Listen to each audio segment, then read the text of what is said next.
Thank you, Madam Speaker. And in these unprecedented times, I'm glad that I'm redefining backbencher as I'm actually behind the Speaker. So thank you very much, and appreciate that. To the Minister, through you, Speaker, times are really difficult for farmers, particularly in my riding of Northumberland, Peterborough South.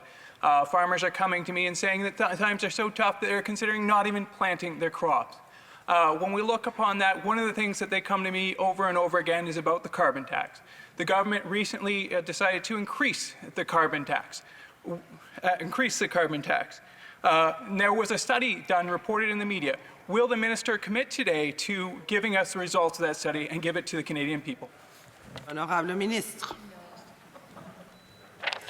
Madam Speaker, thank you to the honourable colleague for his question. And we know that small businesses and farmers are facing significant challenges due to a sudden reduction in sales or in their crops. So that's why we are providing immediate assistance by deferring any payments on GST, HST and custom duties over the next 3 months. And for over 3.2 million businesses and self-employed Canadians, this measure will help provide them with the cash to continue operating. Mr. Lawrence. I ask again, as reported in the media, there was a study done by Agriculture Canada with respect to the carbon tax.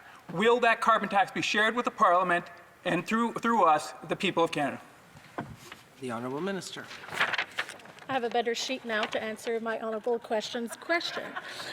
Our most urgent priority, of course, in COVID-19 is the health and safety of Canadians, and that's why we support Canadians through this time. We also have to ensure a long-term economic, environmental, and physical well-being. Putting a price on pollution is a critical part of Canada's plan to tackle climate change. It is the most affordable and effective way to reduce greenhouse gas emissions. Thank you, Madam Speaker. Mr. Lawrence. If the minister will not tell us or will not commit to giving the study, will they tell us how much the carbon tax cost farmers in 2019 and how much it will cost in 2020? We know you know. The Honourable Minister. Again, Madam Speaker, thank you to my honourable colleague for the question. Our system provides money directly to families when they file their taxes and leaves the vast majority of families with more money left in their pockets, and with low and medium income families benefiting the most.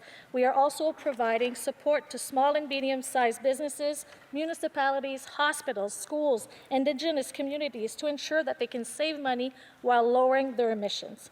Through our plan, a family of 4 will receive more investments in their pockets. Mr. Lawrence.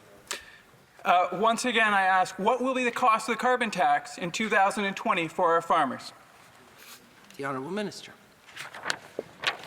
I thank the honourable colleague for the question. Madam Speaker, the most urgent priority right now is the health and safety of Canadians, and as we support Canadians through this time, we also have to ensure a long-term economic, environmental, and physical well-being. Putting a price on pollution is a critical part of Canada's plan to tackle climate change.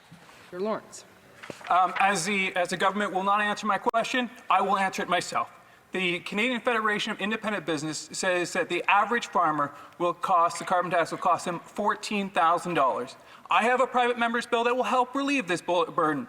As part of Team Canada, will the government get behind and support my private member's bill to remove the carbon tax from propane and natural gas? The Honourable Minister. Madam Speaker, again, I will continue by informing the honourable member that we need to continue to put a price on pollution. It's a critical part of Canada's plan to tackle climate change, and it is the most affordable and effective way to reduce greenhouse emissions. Thank you, Madam Speaker. Mr. Lawrence, a very short question. Thank you. A different topic real quick. Women have been disproportionately affected in the COVID pandemic. In the recent survey, almost twice as many women lost their jobs as men. What will this government do to commit to help women return to the workforce as they do bear a disproportionate burden of childcare? L'honorable président du Conseil du Trésor, 15 secondes. This is a very important question. Unfortunately, I don't have time to answer it, but you're exactly right. No, investments in childcare, investments in family support, investments fighting domestic violence, investments in housing, investments in training, investments in Canadian housing benefit, in Canada Child benefits. All of these are important to support women.